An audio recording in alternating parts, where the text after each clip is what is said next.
Irmão, minha irmã, entramos em um tempo especial mais uma vez para desfrutar das palavras de vida. Hoje continuamos falando sobre o tema arrependimento. Eu quero compartilhar com você algo que Deus tem me mostrado sobre como deve ser o estilo da vida daquele que andou em arrependimento, que andou em uma decisão com Jesus Cristo. Em Efésios capítulo 5, a palavra de Deus nos mostra essa rota, nos mostra esse caminho. A Bíblia nos diz, no versículo 1 do capítulo 5 de Efésios: sede, pois, imitadores de Deus, como filhos amados. E aí, a Bíblia nos mostra o que devemos fazer. Andar em amor. Versículo 3, deixar a prostituição. Versículo 6, que ninguém vos engane com palavras vãs.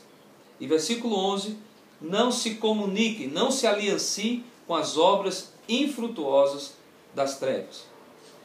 Andar em arrependimento é andar em uma rota totalmente diferente daquela que o mundo propõe. Se o mundo propõe que nós venhamos a andar com ódio no coração, com ressentimentos, com falta de perdão, a Bíblia nos propõe: andai em amor. Se o mundo diz, e o mundo torna normal a prostituição, a lascívia, o adultério, o homossexualismo, o lesbianismo, a Bíblia nos diz que andemos de modo santo na presença do nosso Deus. Se o mundo permite o engano, como diz o versículo 6, palavras vãs, a Bíblia nos diz que o nosso linguajar tem que ser que agrade a Deus. Se o mundo busca uma comunhão com o crente de modo a contaminá-lo, devemos tomar a decisão de andar na presença de Deus, de modo a estarmos distantes de toda a contaminação do mundo. Meus queridos, andar em amor, viver uma vida santa, não ter palavras vãs na boca, buscar a viver uma comunhão com Deus e não uma comunhão com o mundo, são práticas de alguém que está arrependido. Agora, nos versículos seguintes, o apóstolo Paulo então chega a uma conclusão.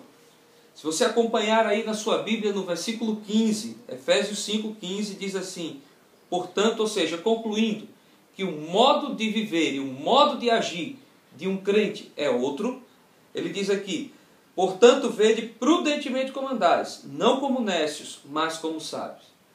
O nécio, o tolo, anda como alguém que vive as realidades do mundo. O sábio anda como alguém que vive as realidades da palavra de Deus. E o apóstolo Paulo relata agora 6 posturas de caminhada. No versículo 16 ele diz: remindo o tempo. Devemos olhar o nosso tempo e fazer do nosso tempo a oportunidade para glorificar o nome de Deus. No versículo 17 ele diz: não sejais insensatos, mas entendei a vontade do Senhor. Ser sensato em buscar a vontade de Deus e aquilo que Deus tem para a sua vida. No versículo 18 ele diz: não vos embriagueis com vinho, mas enchei-vos do Espírito. Então, aquele que anda em arrependimento é cheio do Espírito. No versículo 19 ele diz: falando entre vós com salmos, hinos e cânticos espirituais. No lugar de palavras vãs, palavras de adoração, palavras de bênção, salmos, hinos e cânticos espirituais, com o coração cheio de amor para com o Senhor. Que leva à quinta característica no versículo 20, quando diz assim: em todo o tempo dando graças a Deus. Então, uma vida de gratidão e de honra a Deus. E no versículo 6 diz assim: sujeitando-vos, versículo 21, que é a sexta característica, diz: sujeitando-vos uns aos outros em amor. Todas essas características, meus amados, elas têm como objetivo levar-nos a ser imitadores de Cristo. Cristo viveu no mundo, mas não se contaminou com o mundo. Cristo andou nessa terra, mas não se contaminou com o pecado dessa terra. Nós precisamos ter essa característica saber viver cada dia, de modo que o nome de Jesus seja glorificado. Cuide bem do seu tempo.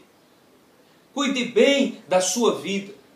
Seja cheio do Espírito Santo. Palavras de vida, palavras de alegria no seu coração. Glória a Deus através de tudo que você faz. E você vai ver, meu amado, como a cada dia Deus vai encher a sua vida da presença gloriosa dele. Que o Senhor te abençoe. Quero lhe convidar a ler Efésios capítulo 5 e meditar nessas palavras. Shalom, amo vocês.